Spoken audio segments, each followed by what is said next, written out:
At for today's video mga lods, eto na nga po pala yung full video guide kung paano natin ginawa yung ating flower pole design na may scallop design na mayroong red and yellow combination. Full video guide is step by step tutorial mga idol. For today's video mga lods, marami kasi nagko-comment sa atin na paano raw tayo gumagawa ng flower pole design dito sa mismong corner ng table natin. Lalo na kung ang table nila is plastic, paano raw natin siya ginagawa. Marami naman na akong video tutorial nito, kaso marami na rin tayong bagong followers na hindi rin alam kung paano siya ginagawa. Bali, ang ginagawa lang natin dito mga idol, if ever na plastic, tatalian muna natin siya ng tie wire. Pero kung ang table niya naman is kahoy, yun yung ginagawa natin palagi na naglalagay tayo ng thumbtacks.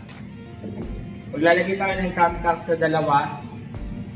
And after nyo maglagay ng thumbtacks, dalawa, dito na papasok yung ating tie wire mga idol. Ganito mga lods yung tie wire natin. Marami kasi nagko-comment kung saan natin siya binibili.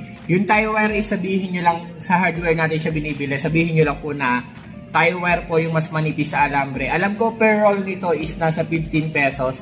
Pero meron ito isang klase. Yung isang klase nito is 25 pesos na. Nakapack na siya. Parang 6 packs siya mga idol sa isang box. Pero yung sa atin naman is parang regular na naka-roll yun lang na parang alambre. Pero mas manipis siya sa alambre. Sa hardware po, mayroong available na ganito mga lods. Balik na tayo dito sa table mga lods. Kaya nasabi ko mga idol, dito sa table natin, kung ang table nyo is plastic, ito yung gagawin natin muna.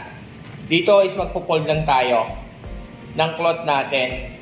Yan, fold nyo lang, mas maganda yung fold. Syempre, mas maganda rin yung kakalabasan ng pinaka-flower pole design. Ito po mga lods is para sa mga bagong followers natin. Kasi yung mga dating followers pa natin is alam na talaga yung ganitong design. Pero marami kasi nagko-comment na bagong followers na hindi sila marunong gumawa. And after yan, dito is natali na natin siya ng tie wire natin. Yan. Ito yung tie wire natin. Dito is depende sa inyo mga idol ha. Dito is pwede ng 4 na fold, 3 fold, 2 fold, 1 fold lang. Depende sa inyo kung ilang fold or depende rin sa haba ng cloth nyo. Yung gagawin nyo mga idol na fold. Dito is magagawa lang tayo ng 2 fold para mayroon lang kayong idea. Dito is pupull lang natin siya ng ganito. Yan. After nyo matali ng tie wire, fold. Pag na-fold na, kung sa tingin nyo magulo, halimbawa pwede na siyang itupi, okay na. Pero kung magulo pa, ang gagawin nyo lang, halimbawa ganito, hawakan nyo lang siya rito. Tapos dito is fold ulit. Ayan. Fold nyo lang siyang ganyan. Tapos at least yung taas nito is 5 inches. Pwedeng 4 inches, pwedeng 5 inches. Tapos talian nyo ulit siya ng tie wire. Higpitan nyo na lang para hindi kakalas pag hinatak nyo mamaya. Yan. Tapos dito is fold ulit tayo ng bago. Ganito lang yung pagpo-fold mga lods, oh. Tinutupin nyo lang dito sa kamay nyo. Yan. And after nyo ma-fold, dito is pagpantayin nyo lang yan. Pagpantayin nyo lang siya, check nyo na lang kung pantay, tapos tali ulit ng tie wire. Halimbawa, ito na yung pinaka-double fold nyo. At yung tirang wire nyo, halimbawa mahaba, roll nyo na lang. Tapos tatago nyo na lang yan sa pinakalikod.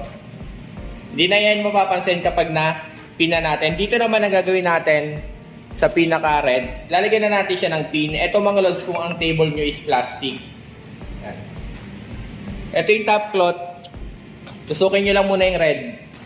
Para hindi na kami hirapan. Yan. After nyo matusok dito is ipipin nyo lang siya sa pinaka-top cloth mga idol. Yan. Siyempre, pag hinatak natin yan, tatanggal yan. Ang gagawin nyo, pwede kayo mag-doble o triple mga idol. Depende sa tibay na gusto nyo. Lalagyan lang natin siya ng pin.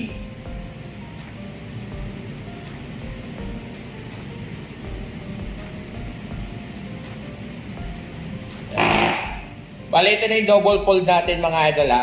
Yan, nalagyan na natin siya ng pin. Pagkatapos natin lagyan ng pin, dito isang hatakin naman natin siya sa kabila. At after natin may pin mga lods, doon naman sa kabila ang gagawin naman natin is maglalagay tayo ng thumbtacks kung ang table nyo naman is kahoy. Dito mga lods ang ginawa natin, tinali natin yung pinaka flower pole design bago nilagyan ng pin. Doon naman sa kabilang dulo mga lods ang gagawin natin, maglalagay tayo ng thumbtacks tapos tatalian natin ng tie wire.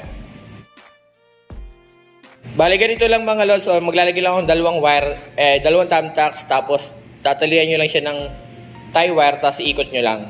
Sa paggawa naman po ng scallop design, dito isahatakin lang natin sagad sa dulo, tapos dito po sa bandang gitna, dyan kayo magpo-fold na una, and after nya do sa right na mga idol, para mas maganda po yung scallop design. At saka nyo na lang po siya talian ng tie wire. Bali, yan na yung magiging simpleng scallop design natin. Bali, demo lang pala mga lods to. Sa ganitong design, mas maganda kung meron kayong knife pleats or box pleats sa ilalim. At after natin batalian mga lods, dito naman ang gagawin natin is magpo-fold tayo ng dalawa. Kanina mga lods, ang ginawa natin is pinold muna natin, tapos tinalian ng tie wire, tapos nilagyan natin ng pin. Dito naman mga lods is naka thumbtacks na siya, kaya hindi na siya gagalaw. Dito is magpo-fold na tayo ng dalawa na at least 5 inches. At kung may sobra kayong tela, itago nyo na lang po sa mismong likod ng pinaka-yellow na base mga idol. At yan, tapos na natin mga idol, dire-diretso hanggang dito. Sa ganitong design mga lods, minsan kasi talagang lumalaylay yung pinaka ibabaw. Makikita nyo yung lining, na lumalabas yung yellow sa gitna. Yan. Focus natin yan. Yung yellow sa gitna, ang gagawin nyo lang sa ganito. Etong banda rito, hahatakin nyo lang to. Yan. Para yung yellow sa ibabaw, is hindi na siya makikita. Hatakin nyo lang, tapos lagyan nyo lang siya ng thumbtacks or pin. At sa scallop design naman mga lods, kung papansin nyo magulo, ayusin nyo na lang po yung mismong fold ng mga scallop design. Para sa flower fold design, dito isahatakin lang natin siya ng simple na pabilog mga idol. Yung bawat dulo ng pinakatela is pagdudugtungin lang natin. I-check nyo na lang mga idol kung bilog na yung pinaka-pleats para mas maganda siyang tingnan yan. Check nyo na lang, tapos fold nyo lang or hilahilahin nyo lang para lumabas po yung pinaka-design yan. Sobrang simple lang nito, tapos ganun din yung gagawin natin sa kabila. Dito mga lods, tatlong way yung bibigay ko sa inyong style ng paghatak. Dito pwede yung ganitong design, yung crumpled lang. Diretso lang. Ito yung crumpled design lang natin. Parang rose pleats design lang siya.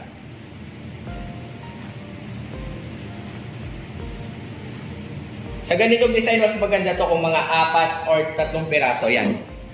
Crumpled design lang yan. Kung gusto nyo ng ganitong design, crumpled lang yan. Crumpled design lang. Pero kung gusto niyo naman ng pasigsag, ganito yung zigzag.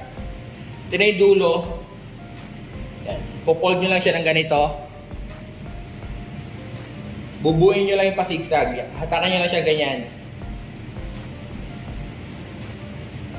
At hahatakin nyo lang siya ng pasigsag mga lods, yung kaliwat kanan, para lumabas yung pinaka-design niya mga idol. Ganyan naman ang itsura kapag yung pasigsag yung gagawin yung mga idol. At para mabuo nyo naman po yung pinaka-flower pole design, gayahin nyo na lang po yung hatak kanina, pabilog lang po mga lods. At check nyo na lang po yung pinaka-flower pole design natin kung bilog na. At bali, ito na yung pinaka-flower pole design natin mga idol. Yung sample video natin or demo lang mga lods, na may color combination ng white, yellow, and red mga idol. Yan. Ito na yung pinaka-flower pole design. Ito yung pinaka-basic design or pinaka-mabilis din pong design na ginagawa. Lalo na kung may biglaang function or event sa bahay nyo mga idol yan. Sa ganitong design nga mga lods, para mas gumanda kagaya ng sabi ko kanina, ito pong pinaka-ilalim, yung yellow natin yan sa ilalim, mas maganda kung naka-knife pleats yan para may design pa po yung pinaka-yellow, hindi siya sobrang plain, or kaya box pleats design. Dito nga mga lods, nagbigay lang tayo ng idea or pinaka-demo, kaya hindi na tayo naglagay ng knife pleats design. Pero sa mga bagong followers natin, mas maganda po talaga kung mayroong knife pleats design or box pleats design yung ilalim. At sa ganitong design is pwede po kayo mag-add ng artificial leaves sa bawat flower para mas maganda po yung design niya. At ito naman mga lods, kapag meron siyang simpleng artificial leaves mga idol yan, mas maganda talaga kapag nadadagdagan pa siya ng mga artificial leaves para mas lumalabas talaga yung pinakaganda ng design.